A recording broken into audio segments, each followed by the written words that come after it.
2020 will mark the 100th anniversary of the 19th Amendment, the amendment that granted all women the right to vote in the United States, so long as they were white.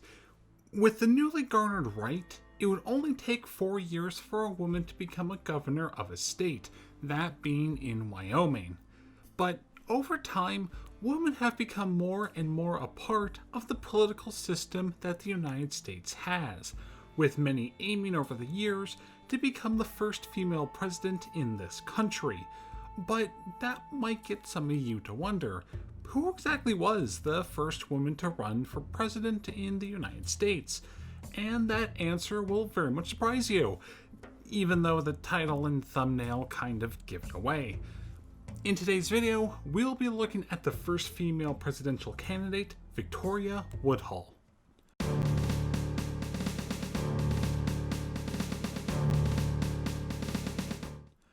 Victoria Woodhull was the first woman to run for the presidency in the United States all the way back in 1872.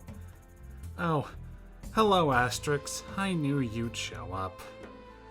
Okay, so while Woodhull was technically the very first woman to run for president, she didn't appear on the ballot anywhere, at least that I could discover, and didn't receive a single verifiable vote during the election.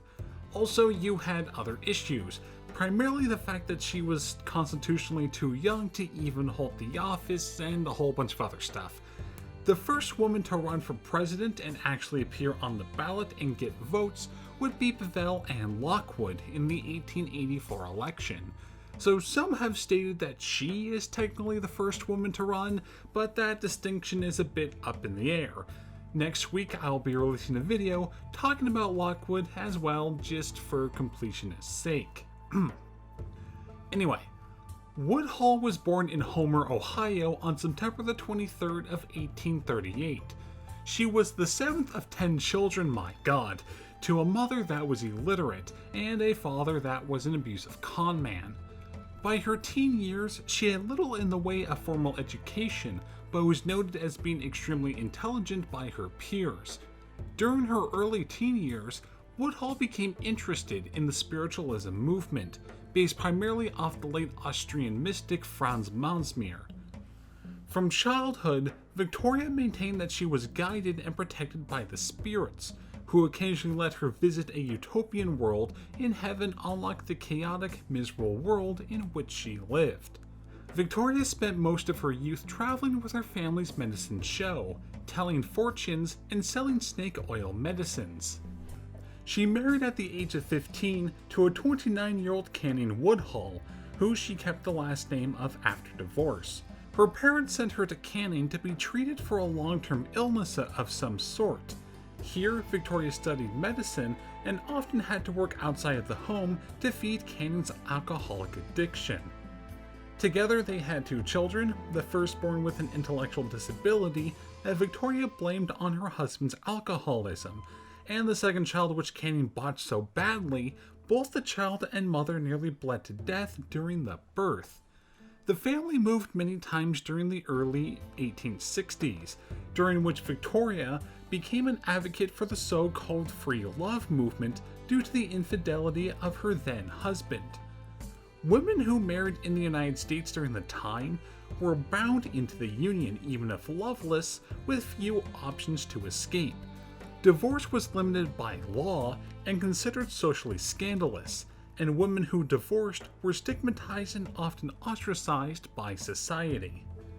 Victoria would have to work constantly outside of the home to support her family, and she grew more intolerant of Canning's drinking and of his beatings, with him becoming less and less connected to his family.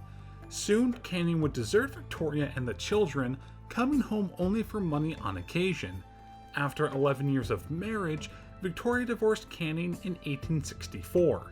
She would later marry James Harvey Blood, a colonel that served in the Union Army in Missouri. Together they settled in New York City, along with Victoria's sister Tenny. They opened up a salon that was renowned for intellectual sparring and being a harbor for many radicals of the time. This location included such as advocates of women's suffrage, which sparked Victoria's interest the most, as well as advocates for homosexual rights and many more. During the same time frame, Victoria and her sister became spiritual advisors to the wealthy railroad magnate Cornelius Vanderbilt. Vanderbilt bankrolled Victoria and Tenney's financial ventures on Wall Street, where they began to make money in the stock market. They opened up their own brokerage house, the Woodhull, Claflin and Company, in 1870, and made a fortune at the New York Stock Exchange, being the first women to do so. On May 14th of 1870, Woodhull and her sister used the money they made to start a newspaper called the Woodhull and Claflin's Weekly, which published for 6 years and reached a height of 20,000 readers. The newspaper addressed issues that concerned women very directly and promoted the concept that women could live as men's equals in the workplace, the political arena, and the family circle. But it would also publish controversial opinions on taboo subjects like sex education, women's suffrage, fashion reform, vegetarianism, licensed prostitution, and many more things. Woodhull would address the House Judiciary Committee on behalf of women's suffrage in 1871. Her lecture on constitutional equality attracted thousands, and she was propelled to one of the main heads of the equality movement of the time. She argued that women already had the right to vote, since the 14th and 15th Amendments granted that right to all citizens, as gender wasn't mentioned in the writing of either, which was a main focal point of many suffrage supporters. To further this, Woodhull announced her run for presidency of the United States on April 2nd of 1871, as no law existed that prevented women from running for the office. They just couldn't vote in the country. Oh, hello again, Asterix. Why can't things ever be so simple? Okay, so in 1872, there were a few locations where women had the ability to vote. Kentucky was actually the first state that allowed such a thing back in 1838. However, it was very circumstantial. It allowed female heads of states in rural communities to vote in elections deciding on taxes and local school boards for public schooling, with women in the cities of Louisville, Lexington, and Maysville being exempt due to these cities already having public school works in. 2 other locations granted women the right to vote by 1872 as well, that being the Wyoming Territory and the Utah Territory. The reason that Wyoming granted the women the right to vote was largely just due to the ratio between men and women in the territory, that being 6-1.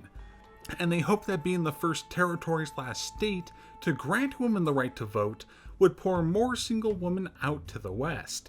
The Utah Territory passed a law letting women vote 2 years later, but for other reasons that I plan to cover in a future video. Anyway, Woodhull was nominated by the newly formed Equal Rights Party on May 10th of 1872. They also nominated the abolitionist leader Frederick Douglass for vice president, but he never acknowledged the nomination. While she was technically the first woman to run for president, she was constitutionally too young to run for office, not yet being 35, and didn't receive any verifiable votes during the election. She had been vilified for her free love speech, and in her newspaper wrote in detail about an affair that the pastor, Reverend Harry Ward Beecher, a predominant Protestant minister in Brooklyn, was having. The national fervor erupted over the story, and U.S. Marshals arrested Woodhull on charges of publishing an obscene newspaper, so she spent the election date of 1872 in jail. 6 months later, her husband, and sister were released on a technicality, having to pay nearly $500,000 in fines and penalties. This essentially bankrupted her, blood in her divorce in 1876, and Woodhull and Tenney left the United States and emigrated to the UK, where Woodhull continued to do her speeches. During one of her first, she met with banker John Buddaloof Martin, and they married in 1883. She changed her last name to Martin and established a newspaper in the early 90s, being a main advocate for women's suffrage in the UK. With the passing of John in 1901, Victoria retired and moved to the countryside, dying on June the 9th of 1927, 7 years after her work in the United States came to fruition. I hope you enjoyed the brief look into the first woman to run for the presidency in the United States.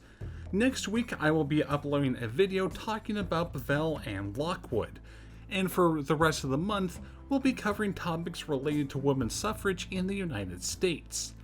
Don't forget to like and subscribe, and I'll catch you all next time.